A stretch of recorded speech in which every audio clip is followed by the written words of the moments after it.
Xbox's biggest competitor right now isn't PlayStation, it's Google.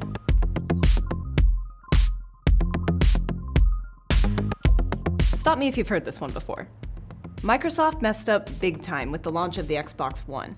It announced a console that required an internet connection and tied games to specific accounts. This complicated the sharing and reselling process, and executives repeatedly dismissed fans' concerns. When Phil Spencer announced a $499 price tag for the Xbox One at E3 2013, the audience gasped and fell silent. At $499 in the US, and 499 euros in European markets, and 429 pounds in the UK. Just hours later, Sony presented the PlayStation 4 as the balm to Xbox's burn. It had none of the complicated online policies and would cost just $399. The crowd went wild. PlayStation 4 will be available at $399.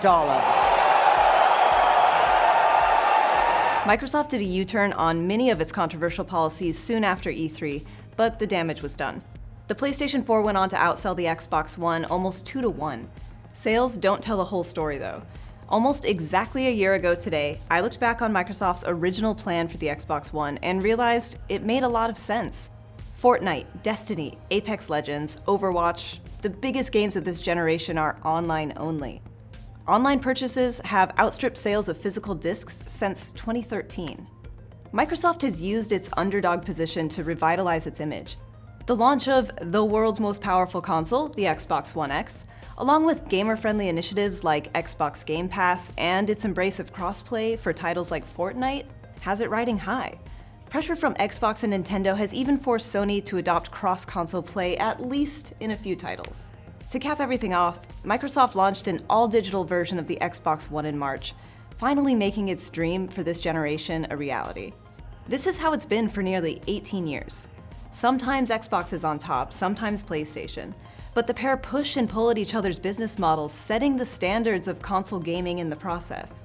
However, the video game universe is expanding. Streaming is the next obvious step, and Google is diving in with Stadia, a cloud service that promises the ability to stream any title to any device. If it works, it'll permanently alter the way we play games. Only one gaming company is currently poised to compete with Stadia. Spoiler, it isn't Sony. Microsoft has been preparing for this for years.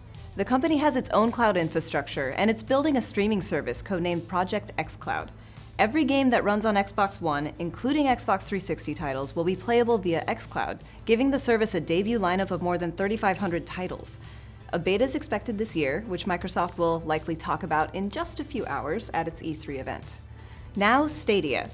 At its top tier and with a connection of at least 35 megabits per second, Google's streaming service promises lag-free 4K HDR gaming at 60 frames per second, all on a Chromecast Ultra, Pixel 3, or any laptop or PC. It'll have over 30 games available at launch, including Borderlands 3, Destiny 2, and Mortal Kombat 11, which Google says will load and be fully playable in about 5 seconds. That is, if it works. Companies like OnLive and Gaikai promised seamless game streaming in the past, but they were clearly deployed too soon. PlayStation Now, which came from Sony's purchase of Gaikai, still doesn't offer consistent or reliable gameplay. Google argues that Stadia will work because of its dense global cloud network and direct peering relationships with major internet service providers. However, Google doesn't have a special relationship with every ISP in the world. Rural internet generally sucks, and fiber isn't available to 70% of the nation. Google is promising a perfect version of streaming, and in November, it'll have to deliver. Whatever happens, Microsoft will be watching and learning. Xbox is the only gaming brand that has Google-like server expertise, and Microsoft is one of the few technology companies with the resources and experience in cloud computing to make game streaming a reality. Sony can't compete at this tier, and executives there know it. Microsoft and Sony announced a cloud partnership this May, which will let Sony tap into data centers and AI services. The partnership will help Sony build out its own streaming service, but it's also a sign that Microsoft is a leader in this space. Sony hasn't shied away from talking about its new PlayStation console, and we know it's a traditional upgrade. The company is promising better graphics and loading times in the hope that gamers will buy the new hardware and keep buying its games. Microsoft is pivoting away from this model. Sure, it'll still release new consoles with beefed up guts, but the business behind those boxes has shifted. $15 a month today gets you the company's Game Pass Ultimate, which combines Xbox Live Gold and Game Pass. It's also testing the waters with an online-only console, happily enabling crossplay and expanding its PC offerings, even going as far as putting Halo on Steam. In short, Xbox has broken free of its console gaming parameters and is setting its sights on the broader tech and games space. PlayStation isn't Xbox's top concern any longer.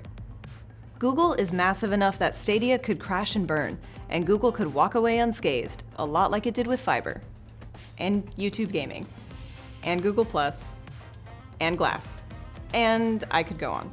Xbox and PlayStation are brands with reputations and revenue streams to protect.